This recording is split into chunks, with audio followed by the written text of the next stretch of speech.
வணக்கம். இந்த காணொளியில எத பத்தி பார்க்க போறோம் அப்படின்னா, திருமதி கேத்ரின் ஆரோக்கியசாமி எழுதிய "விடியும் நேரம்" அப்படின்ற சிறுகதையிலிருந்து "எறும்புக்கும் வாழ்க்கை உண்டு" அப்படின்ற சிறுகதை பத்தி பார்க்க போறோம்.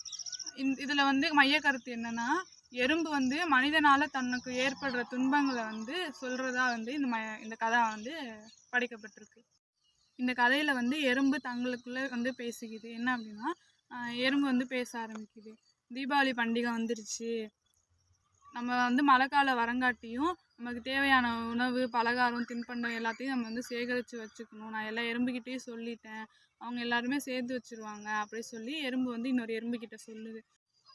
டேய் சின்ன பையா, நீ இப்போ தான் பிறந்திருக்க, நீ எங்கள் கூட வர வேணாம், எங்கேயாவது விழுந்துருவ அப்படின்னு சொல்லி எறும்புக்கிட்ட சொல்லுது. குட்டிமா, உனக்கும் தான் சொல்கிறேன், நீயும் இங்கேயே இது, எங்களோட வர வேணாம், நீங்கள் 2 பேரும் எங்களோட வந்தீங்கன்னா எங்கேயாவது விழுந்துருவீங்க அப்படி சொல்லி இன்னொரு எறும்பு குட்டி எறும்புக்கிட்ட சொல்லுது. அவங்களும் சரி அப்படி சொல்லிட்டு அங்கேயே இருக்காங்க. அதுக்கப்புறம் அந்த எறும்புங்களுக்கெல்லாம் ஒரு பாஸ் இருக்காங்க. அந்த எறும்பு மற்ற எறும்புங்கிட்டலாம் சொல்லுது, இன்றைக்கி பலகாரத்தை எல்லாம் சம்பளத்தில் போட்டு மூடி வச்சு ஷெல்ஃபில் வச்சுருப்பாங்க. அதில் எந்த சம்பளம் நல்லா மூடாமல் இருக்கோ அந்த சம்பளத்தில் சமயம் பார்த்து நம்ம போய் தின்பண்டங்கள்லாம் எடுத்துகிட்டு வந்துடணும் அப்படின்னு சொல்லுது. அப்போதைக்கு மற்ற எறும்புகளுக்கெலாம் இது அறிவுரை சொல்லுது. என்ன அப்படின்னா, நான் முதல்ல ஏறிட்டு எந்த சம்பளம் நல்லா மூடாமல் இருக்கோ பார்த்துட்டு நான் வழி சொல்கிறேன், அந்த வழியில் நீங்களும் வந்துடுங்க அப்படின்னு சொல்லுது. மற்ற எறும்புங்களும் சரிங்க பாஸ், நீங்கள் போங்க, நீங்கள் போயிட்டு வழி சொல்லுங்கள், நாங்கள் வரோம் அப்படின்னு சொல்லுது. சமயத்தில் அந்த சம்பளத்தை சுற்றி சாக் பீஸ் வச்சு கோடு போட்டிருப்பாங்க, இல்லைனா எறும்பு மருந்து போட்டிருப்பாங்க. அதுக்குள்ளே நம்ம போகிறதுக்கு எங்கேயாவது ஒரு குட்டி வழினாவது இருக்கும். அதில் நான் போயிட்டு உங்களுக்கு மெசேஜ் நான் உங்களுக்கு சொல்கிறேன், நீங்கள் அதை மற்றவங்களுக்கு மெசேஜை பாஸ் பண்ணுங்கள் அப்படி சொல்லுது. அதுக்கு மற்ற எறும்பு, பின்னாடி வர எறும்பெல்லாம் சரிங்க பாஸ், நீங்கள் போயிட்டு மெசேஜ் சொல்லுங்கள், நாங்கள் பாஸ் பண்ணுறோம் அப்படின்னு சொல்லுது. அந்த எறும்பு எல்லாமே ஒரு சின்ன பாதை வச்சு ஒரு வழியாக சம்பளத்துக்குள்ளே ஏறி போயிடுச்சு. அதுக்கு அங்கே இருக்க பலகாரத்தை அந்த எறும்பெல்லாம் தன்னோட முதுகில் சுமந்துக்கிட்டு வருது. அந்த சமயம் பார்த்துட்டு அந்த வீட்டோட ஐயா தண்ணி குடிக்க சமையல் அறைக்கு போகிறாரு.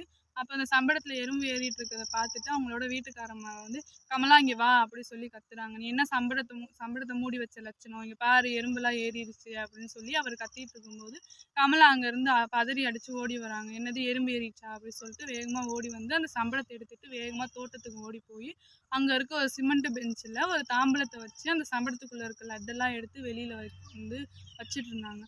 வச்சுட்டு இருக்கும்போது இந்த எறும்புல ஏறிடுச்சு அப்படின்ற ஒரு இதில் அவங்க எறும்புகளை கடுமையான சொற்களால் திட்டுறாங்க. அதெல்லாம் அந்த எறும்பு கேட்டுட்டு ரொம்ப கஷ்டப்படுது. நாங்கள் என்ன பாவம் செஞ்சோம், எங்களுக்கு தேவையான உணவு தானே நாங்கள் சேகரித்து வச்சோம், எங்களுக்கும் பசிக்காதா, எங்களுக்கும் வயிறு இல்லையா, இவங்க கவனக்குறைவால் மூடி வச்சுட்டு எங்களை கடும் சொல்லி திட்டுறாங்களே. அது மட்டும் இல்லாமல் என்னோட நண்பர்களெல்லாம் கொண்டு போய் இந்த தாங்க முடியாத சூட்டில் கொட்டி வச்சு அந்த சூடால் தாங்க முடியாமல் என்னோட நண்பர்கள் நிறைய பேர் இறந்து போயிட்டாங்களே அப்படின்னு சொல்லி எறும்பு அதோட கஷ்டத்தை சொல்லுது. அப்போ இந்த கூட இருந்த எறும்பெல்லாம் சொல்லுது, பாஸ், அந்த வீட்டுக்கார அம்மா லட்டில் இருந்த நம்மளோட நண்பர்கள் நிறைய பேரை நசுக்கி சாவடிச்சிட்டாங்க, நாங்கள் கொஞ்சம் பேர் மட்டும் உயிர் பொழைச்சி வந்துட்டோம் அப்படி சொல்லுது. அப்போ இந்த பாஸ் எறும்பு கடவுளே, இது என்ன எங்களுக்கு வந்த சோதனை அப்படின்னு சொல்லி அது புலம்புது. நாங்கள் என்ன பாவம் செஞ்சோம், என்னோட நண்பர்கள் எல்லாம் இவங்க இப்படி நசுக்கி கொண்டுட்டாங்களே, ஏன் எங்களுக்கு மட்டும் இப்படிலாம் சோதனை வருது அப்படின்னு சொல்லி எறும்பு ரொம்ப மன வருத்தத்தில் இருக்குது. அப்போ கூட இருந்த மற்ற எறும்புலாம் சொல்லுது, பாஸ், இந்த வீட்டில் நாங்கள் பாட்டில் செவ்வரோரமாக போயிட்டு இருந்தோம், இந்த வீட்டில் ஒரு பெண் இருக்கா, அவள் காலேஜ் படிச்சுட்ருக்கா, அவள் அவங்க அப்பா கிட்ட போய் சண்டை போடுறா, இந்த வீட்டை செங்கல்லும் மண்ணுமா வச்சு கட்டியிருக்கீங்க, அதனால் இந்த எறும்புகள்லாம் ஓட்டை போட்டு உள்ளே போகுது, நான் நைட்டு தூங்குறதுக்கே ரொம்ப சிரமமாக இருக்குது, நான் தூங்குற இடத்துல இந்த எறும்பு இப்படி போனால் நான் எப்படி தூங்குறது, தூங்கும்போது கடிக்காதா அப்படின்னு சொல்லி அந்த பொண்ணு அவங்க அப்பா கிட்ட போய் சண்டை போடுறாங்க. சரிம்மா, அவங்க அண்ணன் அடுத்த மாதம் வேலைக்கு போயிடுவான், அதுக்கப்புறம் நல்ல வீடாக நம்ம கட்டிக்கலாம் அப்படின்னு சொல்லிட்டு அவங்க அப்பா சொல்கிறாரு.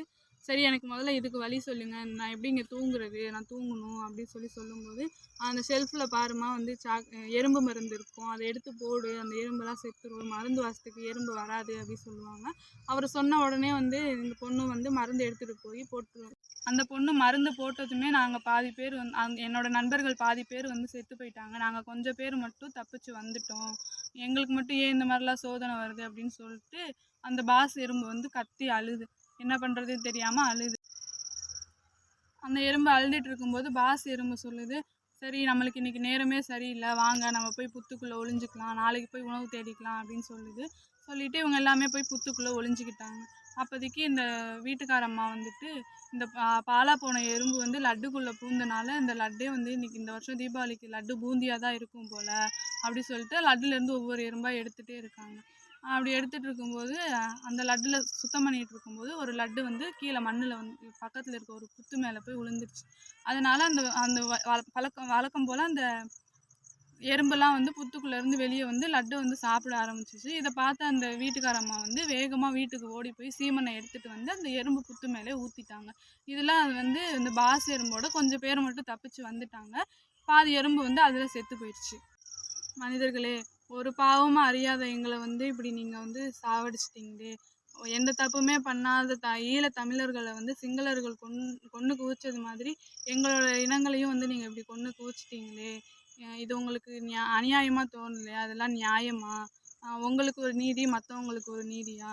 மனிதர்களான உங்களை வந்து உங்களுக்குள்ளே நீங்கள் சாவடிச்சிங்கன்னா உங்களை வந்து தூக்கில் போட்டு தண்டனை கொடுக்குறீங்களே, அப்போ எங்களோட இனத்தை பல பேரை வந்து நீங்கள் வந்து சாவடிச்சிருக்கீங்க, அதுக்கு உங்களுக்கு என்ன தண்டனை கொடுக்குறது அப்படின்னு சொல்லி எறும்பு வந்து சொல்லுது.